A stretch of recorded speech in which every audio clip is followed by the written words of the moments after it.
Hey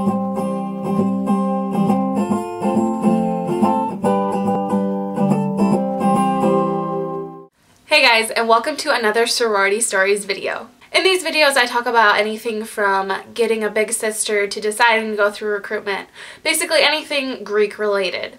I started making these Sorority Stories videos in order to share with everyone what it's like to be Greek.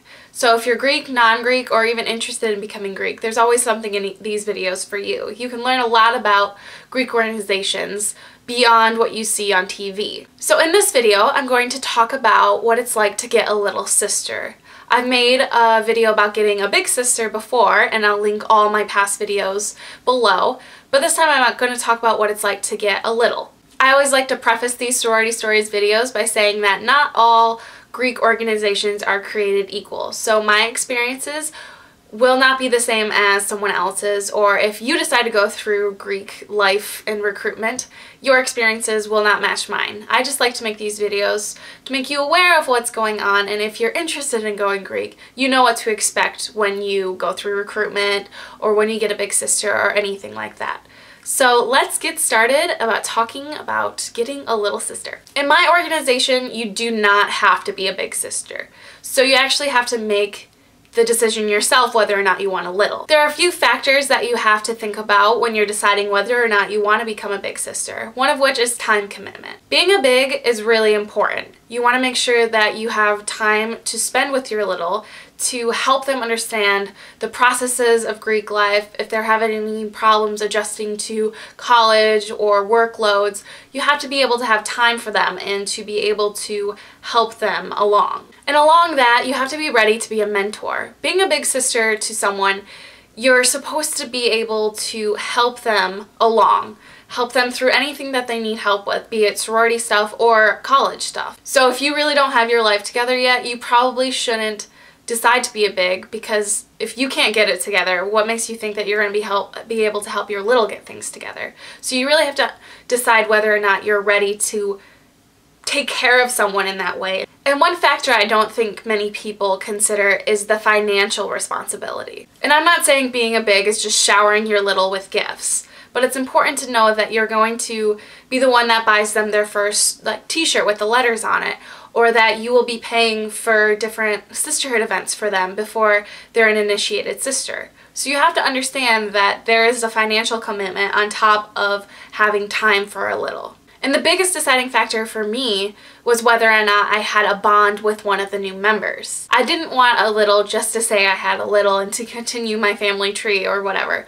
I wanted someone who I had a connection with and who I felt that I could be there for and who I wanted to be there for. So once you decide you want to be a big sister, my organization has what we call big little mixers. In the events, the potential bigs and the littles meet and partake in bowling, games, watching movies, just little events so that you can get to know each other a little bit more and figure out who you want as your big and who you want as your little. After those events are over, all the potential bigs are given a sheet just like the littles are, and you fill out your likes, your dislikes, and you rank who you want to be your little. The little's preference always gets chosen over the bigs, but I've noticed more often than not, it's usually 1-on-1. So whoever I want as my little also wants me as a big. So once you've matched up with your little and you have your adorable new member that you're really excited to share things with, we have recently started doing something in my sorority that I like to call Gift Week.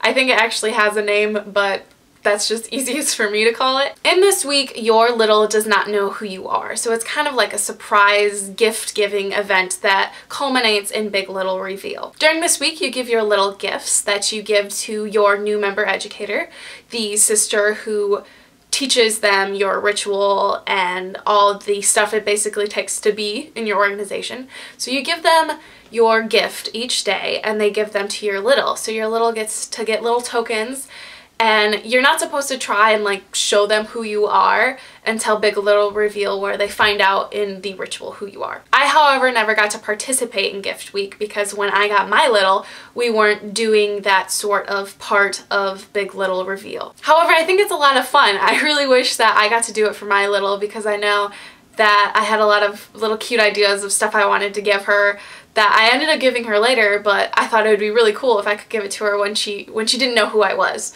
But we've started doing that now, and it's a lot more fun, I think, to make the whole big little reveal a lot more spread out and more big, I guess, for lack of a better word. And when I was thinking about making this video and what I wanted to say about getting a little is that there are a lot of challenges that come with a big little relationship. Time commitment proves to be a huge challenge. Either you don't have enough time to devote to your little, or your little is super busy and she doesn't have enough time to devote to you. And another challenge I've noticed is if you and your little have diverse personalities that you didn't really find out about until long after the Big Little process.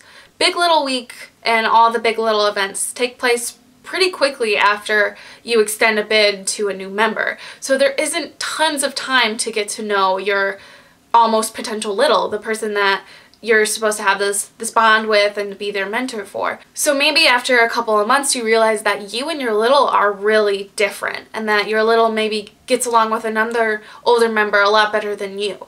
So that's something you have to really work with and decide whether or not you want to put a lot of effort into making sure that your relationship's strong, or understanding that she may get along with someone else better and giving her that space so she can develop and grow as a person with someone who can like nurture that a little better than you can. But the most important part about being a big sister to your little is being there. No matter what, no matter your time commitment or how different you two are, you are their big sister and they are your little. And if they need you, you have to be willing to be there for them. I also really enjoyed getting a little because I got to see the other side of things. Because before I had gotten my big and I had seen what it was like to be a new member and to get really excited and to start learning things about the sorority.